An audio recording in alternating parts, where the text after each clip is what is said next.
Vous venez de parler de Raoul Peck avec les films de Lumumba. Vous pouvez aller en profondeur? Oui, on va certainement pouvoir aller en profondeur sur ce sujet-là, absolument. Mais commençons un peu par l'histoire. Premièrement, déjà, dans ce que les gens disent, ce que les gens pensent, si vous posez des questions au commun des mortels dans la rue, qui est le père, l'héros de l'indépendance du Congo? Qui est le grand artisan de l'indépendance du Congo? Tout le monde va vous dire Lumumba. Lumumba. C'est tout faux. Encore une fois, c'est tout faux. Il faut rendre justice au Bas-Congo. Il faut rendre justice aux Né-Congo. Les Né-Congo, c'est eux les premiers militants de la première heure pour l'indépendance du Congo.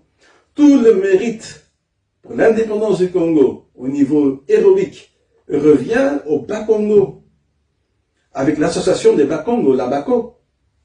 Ils avaient déjà commencé leur lutte, leur revendication pour l'indépendance du Congo dès les années 40, il faut le savoir. Mi-années 40, dès 1946 déjà. Ils commençaient vraiment à vouloir, à prôner vraiment l'indépendance, quoi, par rapport à la Belgique, où ce qui traitait vraiment les Belges d'étrangers, que les Belges devaient quitter donc le sol congolais, le territoire congolais. C'est les Bas-Congo, ce sont les gens de la BACO, l'association des Bas-Congo, avec leur père fondateur, avec les Kassavubu, avec les Nandu, c'est eux. Mais c'est eux. À ce moment-là, quand eux sont actifs sur le terrain, justement pour revendiquer la fin de la colonisation, pour la décolonisation, pour l'indépendance vis-à-vis des Belges, le Lumumba est nulle part. Il n'y a personne qui le connaît. Il est encore inexistant dans l'histoire du pays. Quand eux avaient déjà commencé, tout le mérite revient au Né-Congo, encore une fois au Bas-Congo, avec le grand événement détonateur du 5 janvier 1959, ce qu'on a appelé la manifestation à Bako-Kalamu, à Léopoldville, à Kinshasa. Ça va être le grand événement détonateur qui va vraiment faire peur aux Belges, que les Belges vont dire, là, il faut leur donner vraiment l'indépendance. Mais avant ça, combien de militants de la BACO ont été arrêtés par les Belges emprisonnés? Combien et toutes les grosses pointures de la BACO qui ont fait la prison, qui ont été arrêtés par les Belges? Pourquoi? Parce qu'ils revendiquaient l'indépendance du Congo. Est-ce qu'un seul jour, Lumumba a été arrêté par les Belges parce qu'il revendiquait l'indépendance du Congo par rapport aux Belges? Est-ce qu'un seul jour, Lumumba a été inquiété pour ça? On parle avant le 30 juin 1960? Jamais. Jamais. Dans ce combat-là, de la première heure, il était inexistant, il n'était pas là. Hein? C'est plus tard qu'il va venir vraiment sur l'avant-scène, là. Mais c'est les Bas-Congo, encore une fois.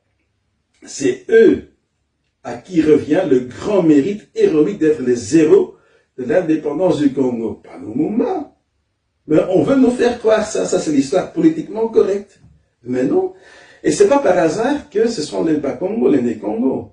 Il y a une tradition chez eux qui remonte loin dans le temps de lutte contre le colon, de lutte contre l'occupant, c'est-à-dire contre le colonisateur, de lutte vraiment contre la présence des Belges et des Européens.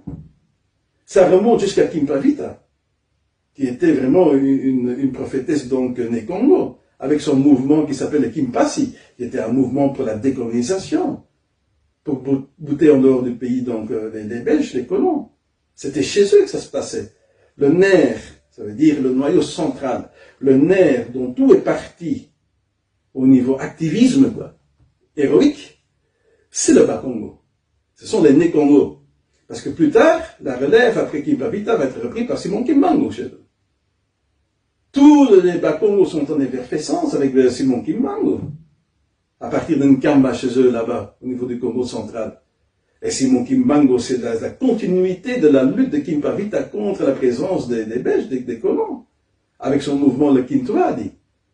Simon Kimbangu prenait donc le Dipana Dianzole, c'est-à-dire la guerre spirituelle et la guerre de décolonisation contre la religion déjà du colonisateur, l'Église catholique romaine, et aussi contre la présence des Belges. Tout ça, ça a commencé chez les Bas-Congo. Et ça a débouché en quoi? En une conscience supérieure politique chez les Bas-Congo, avec la fondation, la création de la BACO, l'association des Bas-Congo, qui voulaient leur indépendance claire et nette, qui voulaient même restituer, on peut dire, restructurer leur ancien royaume Congo. Il y a eu une conscience, on peut dire, nationale de la nation Bakongo qui est née à ce moment-là, et tout pour quelque part faire vaciller le pouvoir colonial des Belges est parti des Bakongo. Et ils ont vraiment lutté pour ça de manière héroïque. Ils ont fait de la prison pour ça. Ils ont été inquiétés par les Belges comme pas possible. D'ailleurs, il suffit de lire tous les rapports de cette époque-là, du ministre du Congo belge du Rwanda au Burundi, qui était Van Hemelrijk, hein, tous les rapports qu'il faisait par rapport au mouvement indépendantiste, c'est-à-dire les mouvements qui voulaient l'indépendance du Congo vis-à-vis du Royaume de Belgique, vous allez voir dans les rapports, le mouvement ne revient jamais, pas une seule fois. Parce que lui, donc, il remettait des rapports au niveau de la sûreté belge ici, par rapport aux individus à qui il faut faire attention, qui sont donc subversifs, comme on dit là, qui sont pour mettre les Belges dehors et qui réclament l'indépendance. Vous allez voir que la grande majorité des noms qui reviennent, ce sont tous des Bakongo. C'est eux. Le mérite revient au Bas-Congo. Ce sont les vrais zéros de l'indépendance du Congo belge. Ce sont les Bas-Congo. Et personne ne peut contredire ça. Encore une fois, quand eux sont actifs, le Mumba n'est même pas encore présent en politique, il n'est même pas encore actif en politique, ils avaient déjà commencé depuis longtemps. Et c'est grâce aux actions des Bakongo, de la Bako, et particulièrement l'événement détonateur à Léopoldville à Kinshasa du 5 janvier 1959, la grande manifestation à Bako-Kalamou, c'est là, à ce moment-là, que les Belges ont vraiment pu pouvoir tenir, quoi. Qu'ils sont obligés, quelque part, de dire, il faut qu'on mène ici une transition pour donner une indépendance, donc, à ces gens-là, parce que sinon, ce sera ici l'affrontement total, quoi. Ce sera la guerre totale, quoi, avec eux. C'est les Bakongo. Le Mumba n'est pas présent sur le terrain à ce moment-là. Soyons clairs et nets, c'est déjà quelque chose, un rectificatif, quoi. C'est le premier, déjà. Il y en aura encore d'autres. Ok. Comment est-ce qu'il est venu à l'avant-plan? Ah, voilà, ça c'est une très bonne question. Donc, comment est-ce qu'il est venu à l'avant-plan? Donc, quelque part, comment est-ce qu'il est entré en politique? Son entrée en politique. Et là, vous allez être étonnés. Et surtout les panafricanistes, encore une fois, de la gauche internationale, socialo-marxistes, communistes, ouvrez bien vos oreilles, hein, grandement vos oreilles. Et surtout les grands partisans de Lumumba, les grands fanatiques de Lumumba, ouvrez grandement vos oreilles maintenant par rapport à ce que je vais vous dire. Et ça, ce que je vais vous dire sont des faits concrets, c'est vérifiable. Allez vérifier l'information. Lumumba entre en politique sous les auspices des libéraux belges. Donc, pour reprendre un terme panafricain, les libéraux belges, donc les impérialistes, capitalistes belges. C'est eux qui vont prendre Lumumba sous leurs ailes, quoi. Lumumba commence déjà à faire des voyages vers 1956 en Belgique, là où il rencontre régulièrement les libéraux belges. Plus particulièrement, son parrain, on peut dire, son parrain politique, c'est Auguste Buisseret, qui est donc une figure prominente au sein du Parti libéral belge, au niveau francophone, chez les Wallons. Et qui est Auguste Buisseret? Un ancien ministre des colonies. Donc un ancien ministre des colonies est le premier parrain politique de Lumumba. Et donc, un parrain politique qui est dans quel camp? Du camp des impérialistes, des capitalistes, pour reprendre ce terme-là de l'époque, lors de la guerre froide. C'est là où il va entrer en politique. Donc, Lumumba est coopté par les libéraux belges, par les impérialistes, capitalistes belges, quoi. Il est coopté à ce moment-là. Il fait plusieurs voyages, il les rencontre plusieurs fois.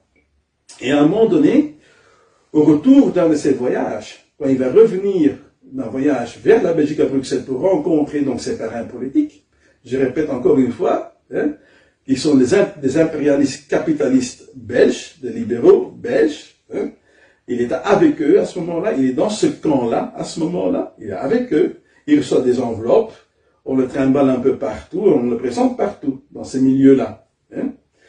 Alors, dans un des voyages, quand il revient, parce qu'en plus de cela, il avait reçu une fonction au pays, au Congo, une assez haute fonction au sein des PTT, c'était la poste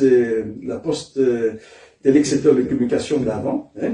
Il avait reçu une assez haute fonction là-bas. Qui l'a mis à cette fonction-là? C'est toujours Auguste de Buisseret, son parrain politique, qui le met à ce poste-là.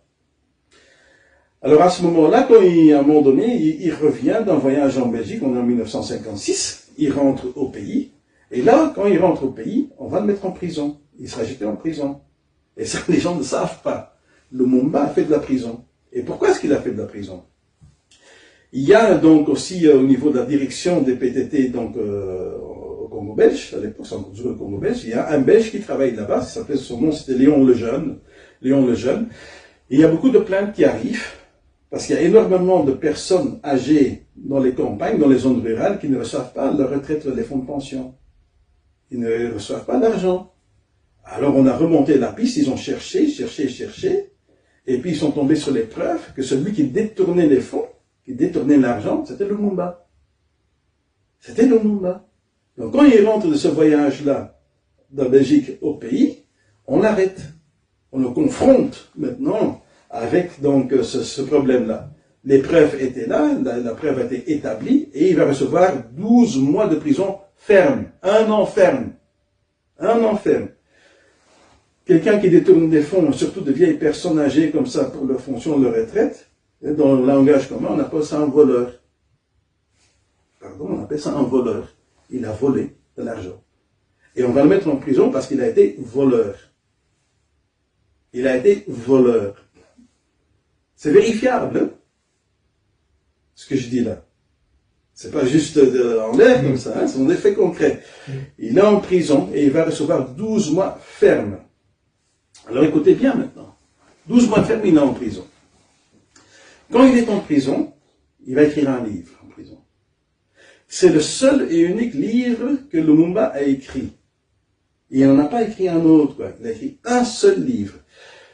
Il y a sur le marché toute une panoplie d'ouvrages sur le Lumumba, hein, qui ont été écrits par d'autres, quoi.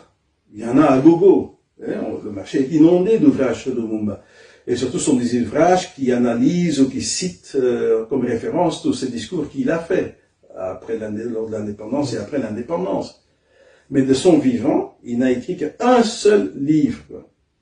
Je répète, un seul livre écrit de sa main. Et il a écrit lors de son séjour en prison. Alors maintenant, je pose une question. Comment est-ce que ça se fait qu'une personne aussi célèbre au niveau mondial, et surtout dans les cercles des panafricanistes, que les panafricanistes eux-mêmes n'ont jamais lu ce livre-là et qu'ils ne le connaissent pas? Est-ce que vous le connaissez? Non. Comment ça s'intitule? Ah voilà, le titre c'est quoi? Le Congo, terre d'avenir, est-il menacé? Donc au titre très évocateur. Comment est-ce que ça se fait? Je répète la question. Hein. Comment est-ce que ça se fait que quasi personne sur la planète connaît cet ouvrage-là, alors qu'il a été écrit de la main de Lumumba?